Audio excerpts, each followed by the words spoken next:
Hello everyone, good afternoon. My name is Vincent Yang. I'm the CEO and the founder of the ProLogium Technologies. Welcome to the IBS. Thank you everybody's precious time to join so hardcore presentation. It is really true honor to share our breakthrough and producible the technology to use. Now let's start today's speech. Over the past 2 decades, the battery industry growth has been driven mainly by the BEV market, and China has been the most important leading market. But today, we are seeing a clear signal. After a period of the rapid expansions, China BEV market is starting to slowing down. This does not mean the electrification is no longer needed. It means the market expectation has been changed. The consumer now want not only the range, but also the safety, faster charging, low temperature performance, long lifetime, the better residual value, and the easier repairability. At the same time, the demand is emerging from the aerospace, eVTOL, robot, drone, and AI-related power systems. This is market and not waiting for the cheaper version of the yesterday battery. They are waiting for the truly different battery platform. So real next generation battery is not a single point to breakthrough.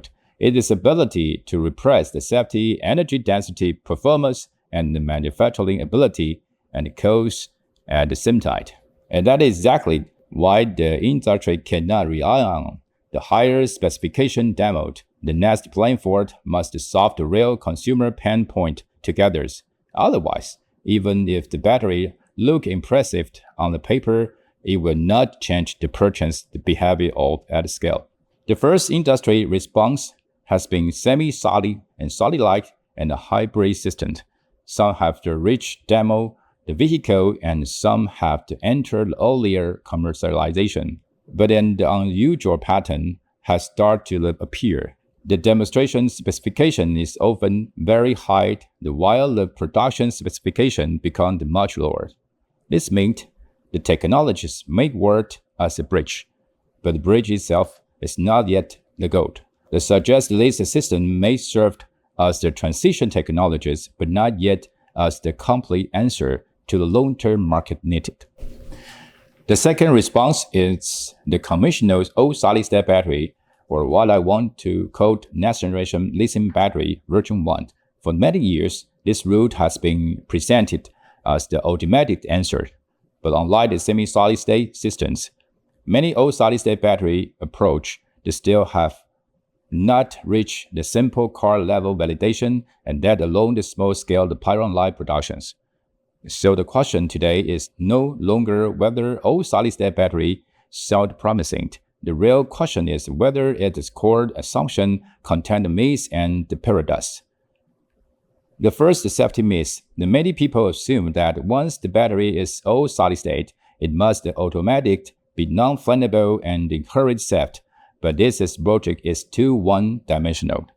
The second is the technical paradox. To achieve the good electrochemical performance, many old solid-state battery systems still need significant the pressure, complicated interface, and difficult the process control. So in one sentence, without the true safety, there is no real high energy density, and without the substitutable electrochemical performance, there is no real industry platform. So now, let us move from the market narrative to technical reality and examining the myths of the next generation battery version 1.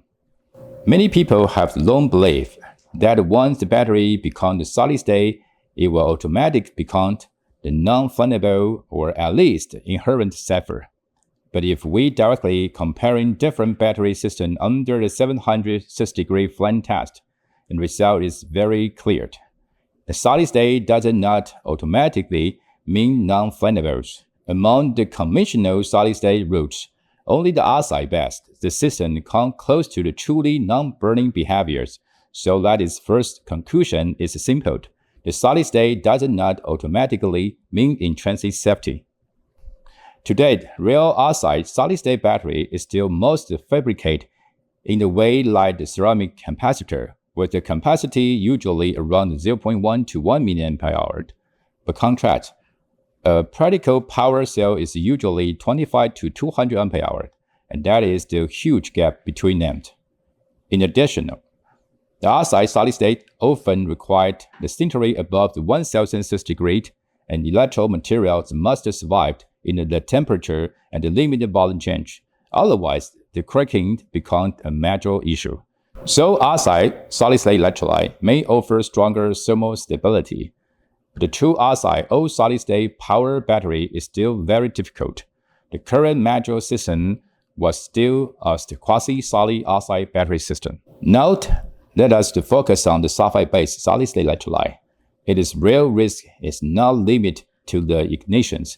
Only the trivially high temperature, like 756 degrees, the sulfide solid-state electrolyte itself can be already enter the decomposition and flammable precursor state at the medium high temperatures around 256 degrees.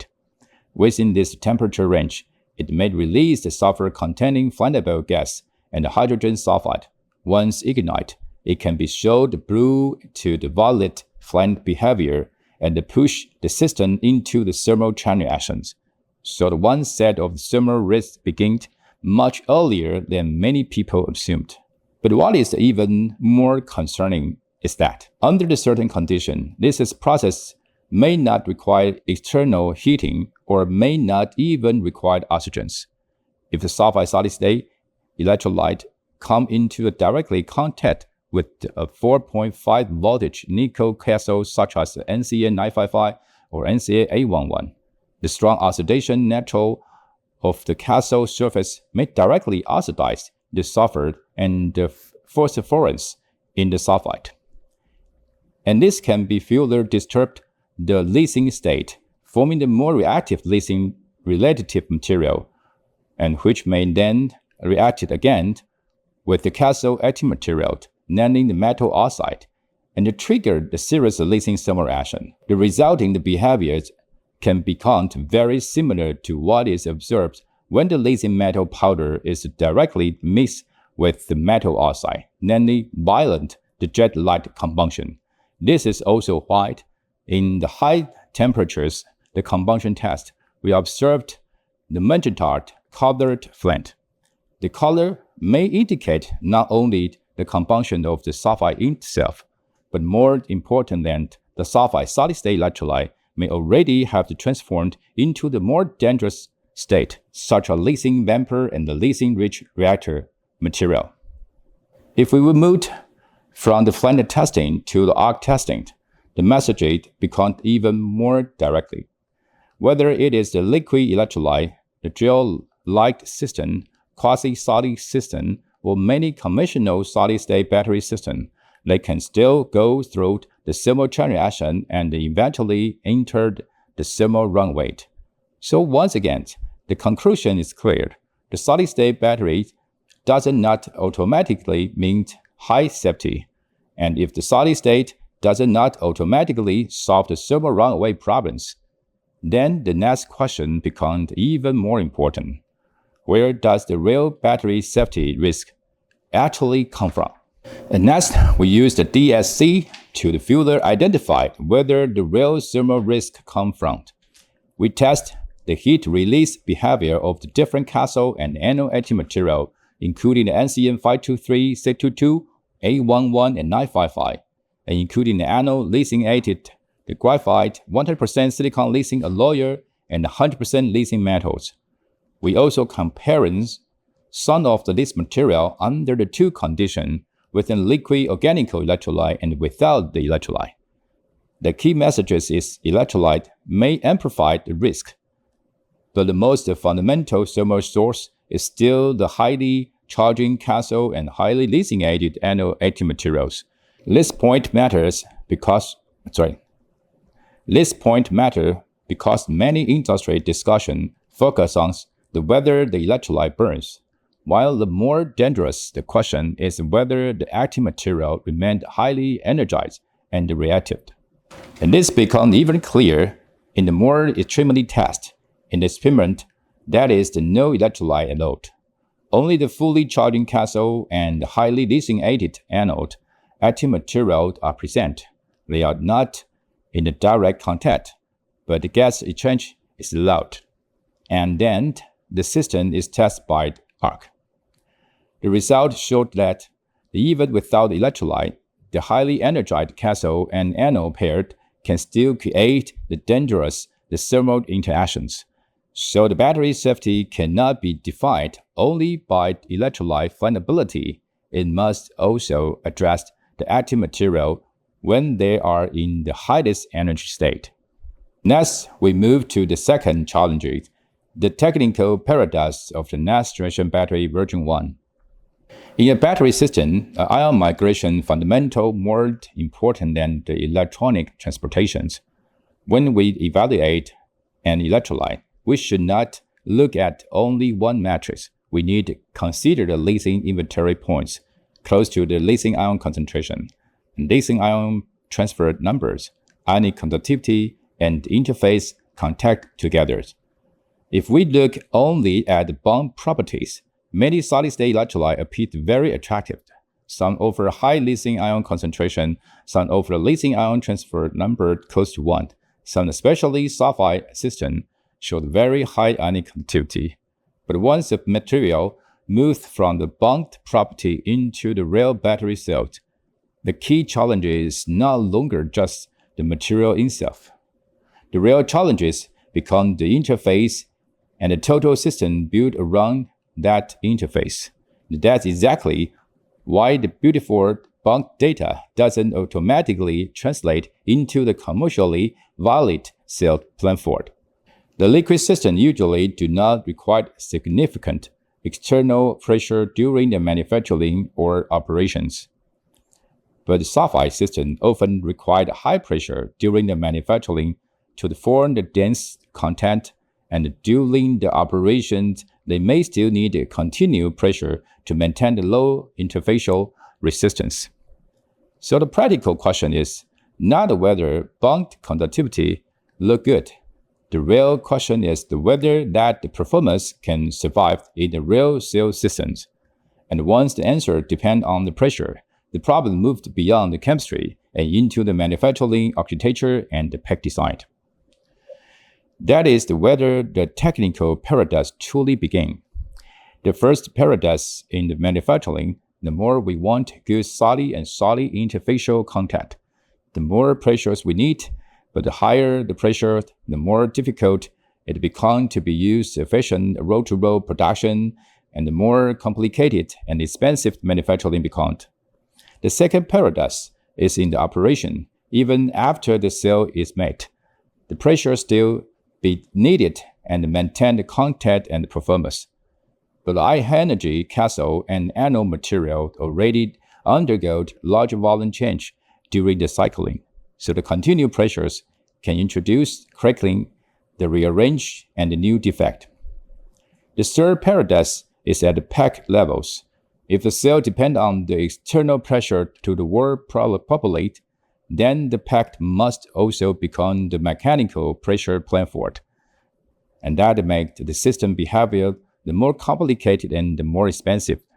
So the better the contact we try to create, the more system level cost, complexity, and the durability penalty we may introduce. That is why I call them paradox, not just engineering trade-off.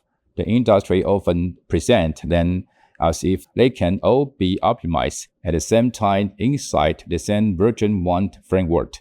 But in many cases, improving the one property immediately danger another. A beautiful bond number therefore does not guarantee a commercially balanced cell system. This is why the next generation lithium battery version 1, the solid-state battery, often carry 3 building the weakness. The first, high bond cost. Many systems rely on expensive material, rare element, or very high purity precursors with poor stability. The second, high manufacturing complexity, because there are so many solid-state contact, the lamination, alignment, the staking, interface control all become more demanding. The third, automation difficulty. Many key steps depend on the high pressures, precisely alignment, and the special material handling. For the sulfide-based route, the ultra-low dew point dry room requirement further increase the CAPAS and OPAS. So the real question is not whether a cell can be made. The real question is whether the platform can be built that is automated, scalable, and commercially viable. It is increasing the claim that neither conventional lithium battery based on a liquid organic electrolyte nor the so-called next-generation version 1 solid-state battery have truly achieved the right balance among performance, safety, cost, and manufacturability. They both show progress, but neither is yet the final answer the future market truly needs. So what the world needs today is not over the package concept, but the next-generation lithium battery version 2 that can truly be realized in the practice. So the question is, what is the true version 2? The answer is not the battery that wins only one matrix. A truly meaningful next-generation battery platform must satisfy at least 4 requirements at the same time. The first, high safety. Second, high electrical performance. Third, only when the high safety and high electrochemical performance exist together can high energy density be truly supported. Fourth, the commercial viability. In other words, this is not about single-point optimization. This is not about making one number looking impressive. It is about building an integrated platform. And that is why the road of the next-generation lithium battery version 2 is not high energy first and safety later. The right sequence is the opposite. The first build a platform with high safety and high electrochemical performance. Only then can high energy density become the practical, scalable, and commercially meaningful. And it is exactly for the reason that is a great honor for us here at IBS to introduce what we believe is the world's first next-generation lithium battery version 2 technologies. Its foundation is built on the ProLogium's 4th-generation lithium-ceramic battery and the superfluidized organic solid-state electrolyte platform. It is battery platform designed from the beginning to achieve the true balance across the 4 essential requirements of the version 2: the high safety, high electrochemical performance, high energy density built on this foundation, and commercial viability. And that is why we believe this is not simply another step within the next-generation lithium battery version 1. This is the beginning of the next-generation lithium battery version 2. If the first core feature of the next-generation lithium battery version 2 is high safety, and then the next critical question is, how do we truly build safety into the battery platform itself? At ProLogium, our answer is not a single-point improvement. It is a 3-layer safety architecture, designed to address the thermal runaway at its root. First, a non-flammable all-organic electrolyte. The second, 100% ceramic separators. Third, and most importantly, an embedded ASM, active safety mechanism material. These 3 layers are not isolated design features. Together, they are formed a complete safety platform. For the battery version 2, the first safety requirement is intrinsic safety. This test showed clear that the ProLogium superfluidized all-organic solid-state electrolyte is intrinsically non-flammable under the directly heating with the 756-degree gas torch. It behaves much like an outside solid-state electrolyte. It does not self-ignite, does not release the flammable gas, and show no obviously the combustion reaction. At the same time, it is also different from the sulfide system, which under the high temperatures or when in contact with the stronger sedative the surface of the high voltage cathode active materials. Many fuel transferring into the high reactive lithium vapor or lithium rich reactive material, thereby amplified the overall hazard. The water ProLogium superfluidized all-organic solid-state electrolyte demonstrate its truly intrinsic safety. The second safety requirement is that even under the thermal shock or the mechanical shock, the cathode and anode must not be allowed to come into the direct contact and cause short circuit. For this reason, ProLogium replaced the conventional polymer separator with a ceramic separator. A ceramic separator is not only more resistant to high temperature, but also better at maintaining electrical insulations under the high temperature condition. This provides a much stronger barrier against thermal and structural failure. A ceramic separator is also far more resistant to the mechanical stress. The weather challenges come from the internal volume change of the 100% silicon anode or from the external hammer impact. The ceramic separator is much less likely to fail than the conventional polymer separator, so it provides not just a separation, but a stable safety plan for under the high temperatures, high stress, and high impact condition. The third and ultimate safety requirement is sealed chemical systems have capability to actively stabilize the most fundamental source of the battery risk, the cathode and anode active material when they are in the high energy state. Under the arc test, we observed that the superfluidized inorganic solid-state electrolyte, the synthesis on the basis of the ASN material, begin to release ASN and around 125 to 156 degrees and inhibit a system that would otherwise go into the thermal runaway. When this mechanism is activated, we also see the critical signal. The cell voltage drops dramatically, so the cathode and anode active material is actively deanalyzing, the SOC percent decreasing dramatically.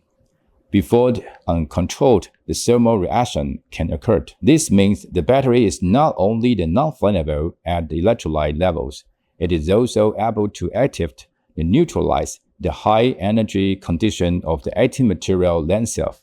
The voltage change means the active material becomes more stable crystalline of the cathode active material and the compound of the active anode active material. And that is fundamentally different safety philosophy from the simply hoping that the non-burning electrolyte is enough. It is our view this is one of the most important differences.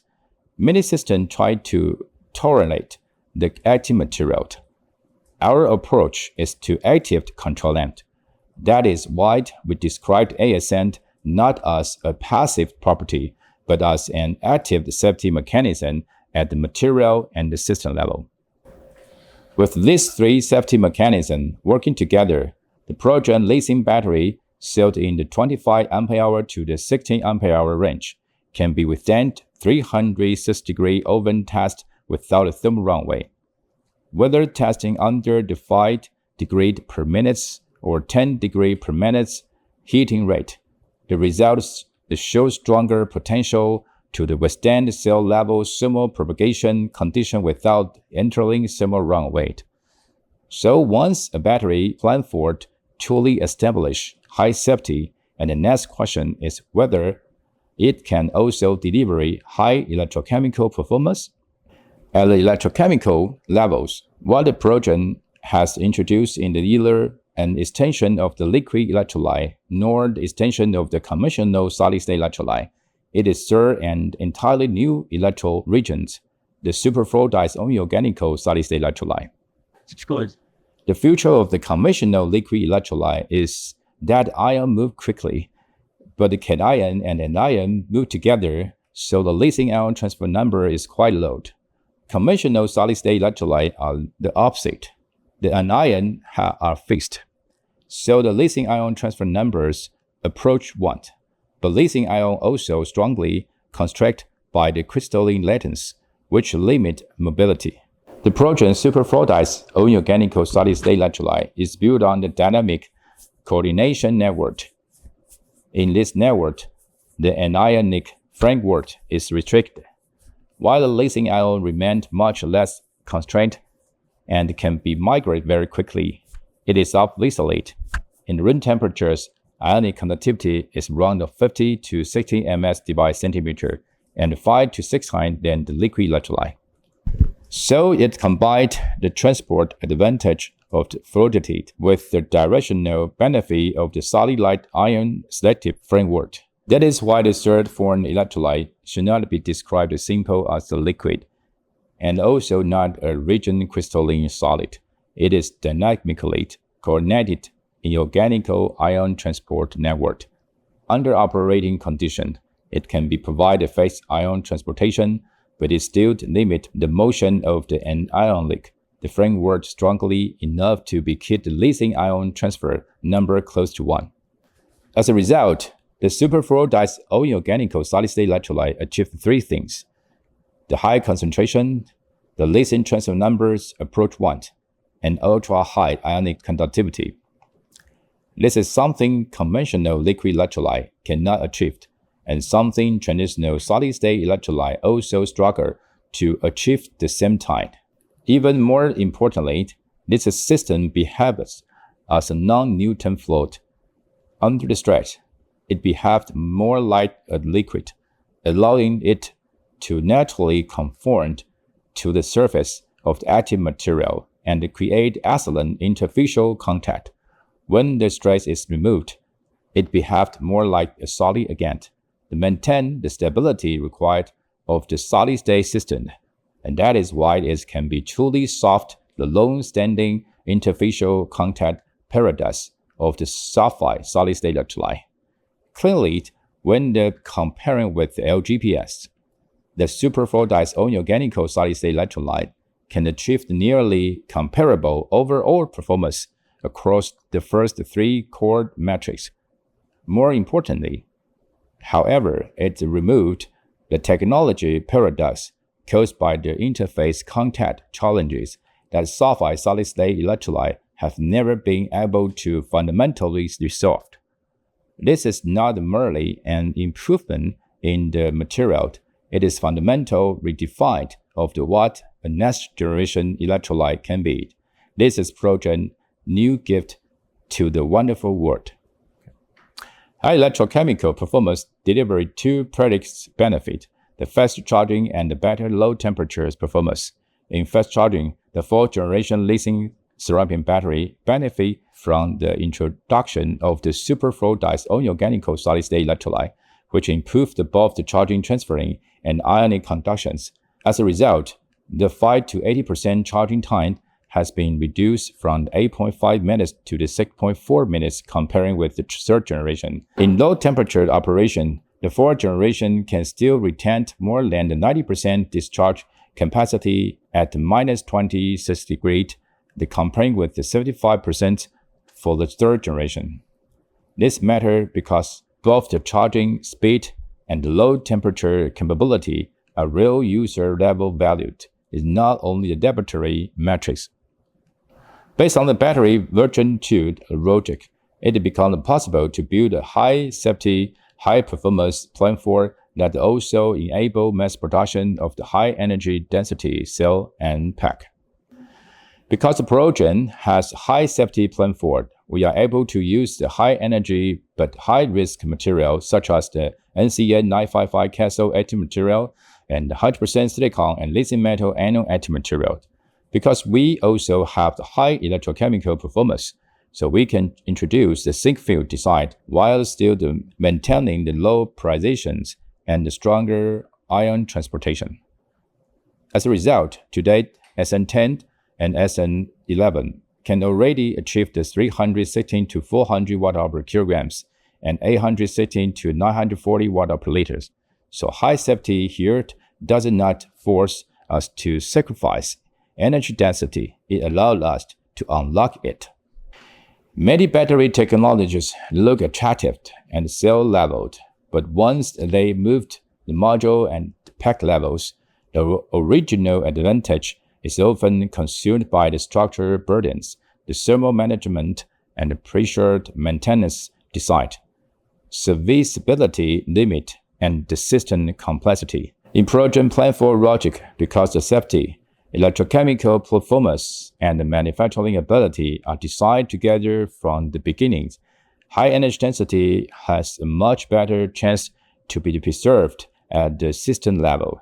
That is the difference between the good cell concept and the useful battery platform.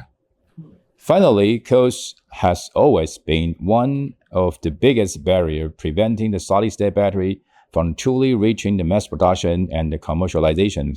So what is matter is not only whether the technology works, but whether it can be worked at industry scale. A next-generation platform must therefore solve not only the size but also economic. Commercialized viability starts from the cost structure. Our fourth-generation route does not rely on the expensive raw element, and it does not depend on the unstable or higher cost precursors. We start from the practical industry-grade material, then build platform capability through the superfluidization process. If under the economic scale, the cost will almost descend with organic liquid electrolyte and around $60 per kilograms, and that means high safety, high electrochemical performance, and high energy density do not need to be built on the expensive high material cost. ProLogium manufacturing process is also more simplified, making it much easier to scaling for the mass production. Comparing with the conventional pouch cell process, the total number of the steps can be reduced from about 17 to 11. At the same time, because the ProLogium unique adjacent architectures, once the cathode substrate and anode substrate are laminated into the battery substrate, the stage no longer required drying. As a result, the overall drying area requirement can be reduced by roughly 60 to 70%. The directly lower facility burdens, operating costs, and scale-up issue. This also has the facility implications. If the process is simpler, the drying burden can be smaller, the light integration can be more practical, and the scale-up becomes close to the industrial logic. The battery sector already understands, and that it reduces not only the cost, but also the execution risk. ProLogium is not defined by the technology alone. It is a technology platform that has already demonstrated the mass production capability and continue to ship products. From the simple making line is in 2013 to the roll-to-roll Pyron line in 2017, and then the gigawatt scale production in 2024. The ProLogium has continued to scale its manufacturing base. The main what we call the next generation battery version 2 is not laboratory result, not the demo vehicle story, and not the mass production promising that exists only in the PowerPoint. It's a plan for already moving through real industry execution. If we were to be summarized today's message in one sentence, I would say that the next generation battery version 2 is not simply about turning the electrolyte into the solid. It is about achieving high safety, high electrochemical performance, high energy density, mass producibility, and low cost. And as we have demonstrated step by step to date, the ProLogium 4th generation lithium-ceramic battery is the first platform to fulfill all the list requirements at the same time. And that is why we believe it showed that just another battery improvement, but the beginning of the truly new battery platform. So that the real question is no longer whether the industry can make something called solid state. The real question is whether it can be delivery battery platform that the market can truly adopt at scale. Our belief is that the next generation battery version 2 must be judged by guidance, not myths, by the manufacturing ability, not by the slogan, and by the real system value, not by the isolated material chain line.